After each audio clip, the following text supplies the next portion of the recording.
आपने सुना है किसी का दिल टूटने से या रिश्ते या प्यार में धोखा मिलने से या विश्वासघात होने से अचानक व्यक्ति का मौत हो जाए? क्या हो सकता है? ये पॉसिबिलिटी है? तो आंसर इज यस।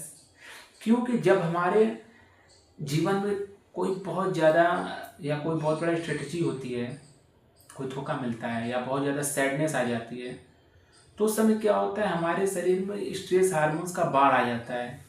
माइंड बहुत ज़्यादा स्ट्रेस हार्मोन बनाने लगता है, जो हमारे फिजिकली शरीर को बहुत ज़्यादा इफेक्ट करता है।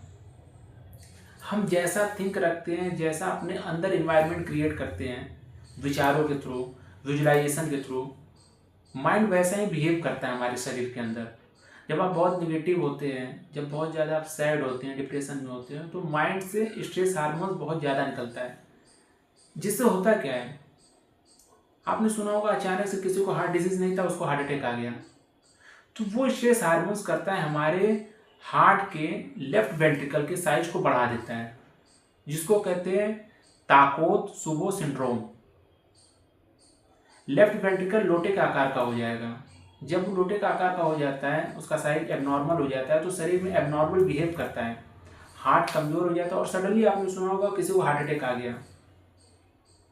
तो ये तो प्रॉब्लम मेंटली है, लेकिन बट वो कैसे आपके फिजिकली बॉडी को इफेक्ट कर रहा है, क्योंकि सब हमारे शरीर में सब कुछ कनेक्टेड है एक दूसरे से। अब इससे बचा कैसे जाए? तो इससे बचने के लिए 2-3 रास्ते हैं। पहला तो ये है कि आप अगर किसी के अंदर कोई भावनाएं ऐसी है, तो अपने लाइफ में कोई ऐसा पर्सन हो जिससे वो साझा कर सके, पहला।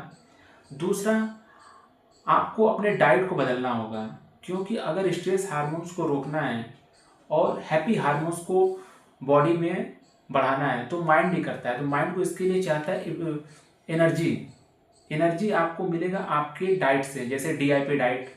आप फल और कच्चे सब्जियों का सेवन ज़्यादा कीजिए, जिससे शरीर में एनर्जी लेवल बढ़ेगी, माइंड को एनर्जी मिलता है, तो स्ट्रेस हार्मोन्स को कम करता है, हैप्पी हार्मोन्स को रिलीज करता है। अब तीसरा सबसे मोस्ट इम्पॉर्टेंट है कि आपको योग मेडिटेशन करना होगा इसमें, क्योंकि विचारों को विचार ही काट सकता है। अगर आपको मेंटली कोई प्रॉब्लम है, तो मेंटल लेवल पर ही उसको ठीक किया जा सकता है। अगर खराब विजुलाइजेशन आपको बीमार कर सकता है, तो अच्छा विजुलाइजेशन आपको ठीक भी कर सकता है।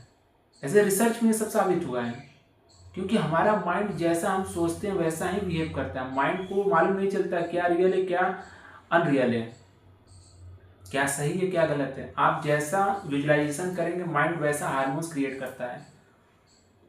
तो ये 2 तरीके हैं जिससे आप डिप्रेशन से निकल सकते हैं।